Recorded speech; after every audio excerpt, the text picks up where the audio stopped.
Bonjour les amis, aujourd'hui je vais vous parler de la pollution des mers et des océans. Mon expérience de voyageur aux quatre coins du globe me permet de constater l'ampleur du désastre actuel et malheureusement à venir. J'ai travaillé 25 ans à fabriquer des objets plastiques, j'ai travaillé également dans le domaine de leur recyclage. Le constat est dramatique, aussi bien pour la nature, pour les animaux marins qui subissent une souffrance vraiment indigne de notre époque, mais aussi c'est un très gros risque pour la santé humaine. Alors les plastiques transportés par les fleuves et rivières, pour une grande majorité d'entre eux, finissent à la mer et souillent nos littoraux et les fonds océaniques.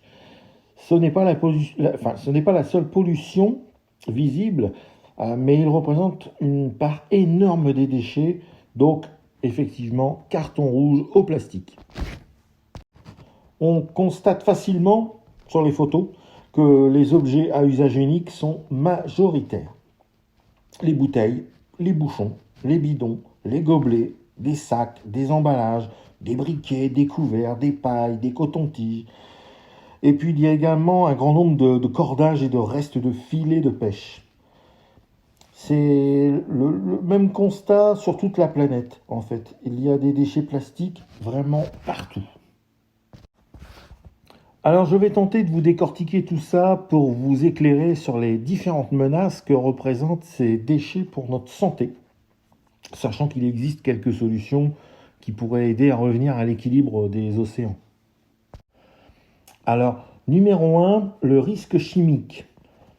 Les plastiques immergés attirent tous les polluants chimiques comme des aimants. Certaines substances toxiques sont concentrées sur les surfaces et donc il faut même manipuler ces déchets avec des précautions. Ensuite, le risque microbien. Alors, les plastiques sont des molécules carbonées, en fait, qui sont attaquées par par certains microbes que l'on appelle mangeurs de plastique, les bactéries mangeuses de plastique. Un peu à l'image d'une carie dentaire, c'est la même chose. Le problème, c'est que ces microbes, ils creusent les surfaces, ils font des petits trous, des petites grottes, et ils prolifèrent. Alors, ça a un effet parce que ça augmente considérablement la surface de captation des toxiques. Déjà, c'est pas cool. Et en plus, ces microbes qui prolifèrent deviennent à la fois des proies idéales pour d'autres microbes et virus de toutes sortes, dont certains sont très dangereux pour l'homme. On a retrouvé par exemple des vibrions de choléra en grande quantité, un peu partout sur tous les déchets dans tout le globe, mais aussi des Escherichia coli et toutes les bactéries responsables de gastroentérite. Donc voilà, nos déchets plastiques sont aussi petits qu'ils soient, même microscopiques. En fait, ça devient de véritables nids de bactéries et virus qui représentent un réel risque sanitaire pour les animaux et pour nous au final. Alors numéro 3, le risque invasif et pandémique. Ces déchets ont de très longues durées de vie et ils dérivent des années sur des milliers de kilomètres grâce aux courants océaniques. En fait, ils sont autant de petits radeaux pour les espèces aquatiques qui viennent s'y fixer, comme des coquillages, des algues par exemple. Et grâce aux courants marins, ces espèces peuvent s'installer partout et devenir invasives au détriment des espèces endémiques, locales, et ça bouleverse considérablement tous les écosystèmes. De la même manière, on se demande si ces déchets ne pourraient pas déclencher des pandémies en diffusant partout et en masse certains microbes. 4. Le risque des microplastiques. Alors ces déchets se fragmentent sous l'effet des rayons solaires ultraviolets, sous l'effet des chocs, des frottements et aussi sous l'effet des bactéries mangeuses de plastique. Ça reste vraiment un problème majeur parce que déjà la matière contient des additifs comme des retardateurs de flamme, des colorants, des perturbateurs endocriniens, il y a de tout. En fait, ces tailles peuvent aller jusqu'à la nanoparticule. Vous imaginez des matières qui sont complètement fragmentées et qui peuvent rentrer dans toutes les cellules vivantes. Donc voilà, ils sont facilement ingérés par les poissons, les oiseaux, les plantes aquatiques également, comme les algues, et on en retrouve même partout, même jusque dans notre eau en bouteille et dans énormément de nos aliments, en fait. Et des études ont estimé que l'on ingurgitait chaque semaine l'équivalent d'une carte de crédit, 5 grammes par semaine, et on les retrouve dans notre sang, dans nos poumons, partout. Voilà, c'est chouette.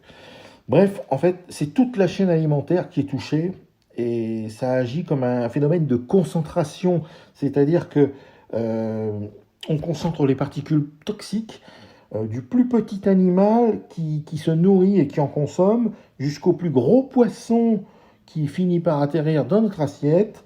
Eh ben, le risque sanitaire, il se pose avec des effets encore inconnus jusqu'à maintenant. On ne sait pas ce que ça va donner dans plusieurs années. 5. La souffrance animale et le risque planétaire de famine.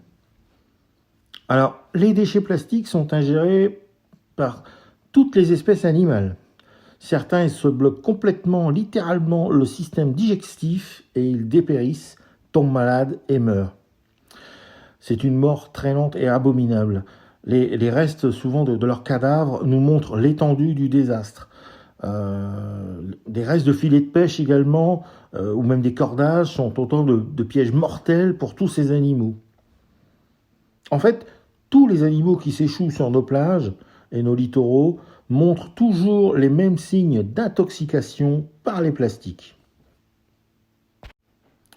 Toute la chaîne alimentaire est touchée et tout au bout de cette chaîne alimentaire, nous sommes malheureusement les suivants. Et comme 80% de la population mondiale se nourrit des fruits de nos mers et de nos océans, on comprend le risque mondial de disette et de famine dans les prochaines années. Parce que si toutes nos plages deviennent des marécages immondes et putrides, si nos océans deviennent des véritables soupes mortelles infestées de ces déchets chargés de polluants chimiques et microbiens, il n'y aura plus aucune vie possible, elle sera complètement étouffée. J'ai malheureusement déjà vu cela de mes propres yeux, par exemple en kayak dans les Caraïbes, à l'approche d'une plage avec mon cousin. On s'est aperçu que c'était pas une plage, on ne pouvait même pas accoster, les vagues tapaient directement dans une espèce de croûte de déchets mélangés, on ne voyait même pas le fond, sur des centaines de mètres de longueur. L'odeur putride nous a fait fuir.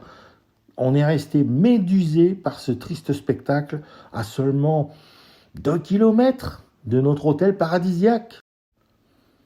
Conclusion, le phénomène des microplastiques, il est encore qu'à ses débuts.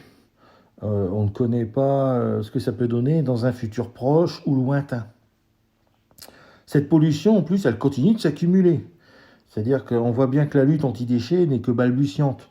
Malgré qu'il y a quand même un minimum de nettoyage, par exemple criblage du sable, filtration des sables, des eaux de rivière et des surfaces océaniques, c'est encore vraiment trop timide. On a trop peu de recul aussi sur le nettoyage par les bactéries mangeuses de plastique. En tout cas, l'homme, il a des idées. On voit qu'il a des idées pour nettoyer tous ces déchets toxiques. Il faut tenter de rétablir l'équilibre dans les océans.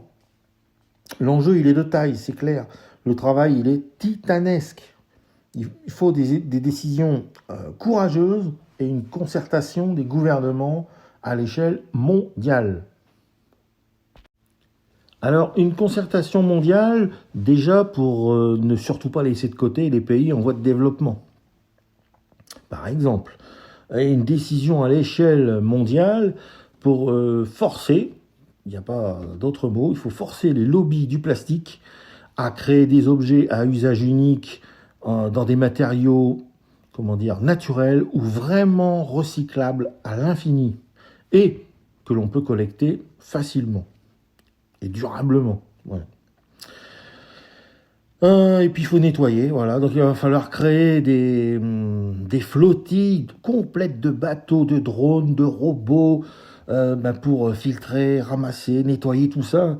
Et puis bon, le problème majeur, c'est qui c'est qui va payer tout ça? Voilà, parce que sachant qu'il ne faut pas attendre trop longtemps, car plus on attend, plus les gros objets risquent de se fragmenter de plus en plus fins, de plus en plus petits, et ainsi multiplier les effets de cette pollution déjà existante par un, je sais pas, un coefficient 10, 100, 1000, 1 million, 1 milliard, on ne sait pas jusqu'où le cauchemar peut aller.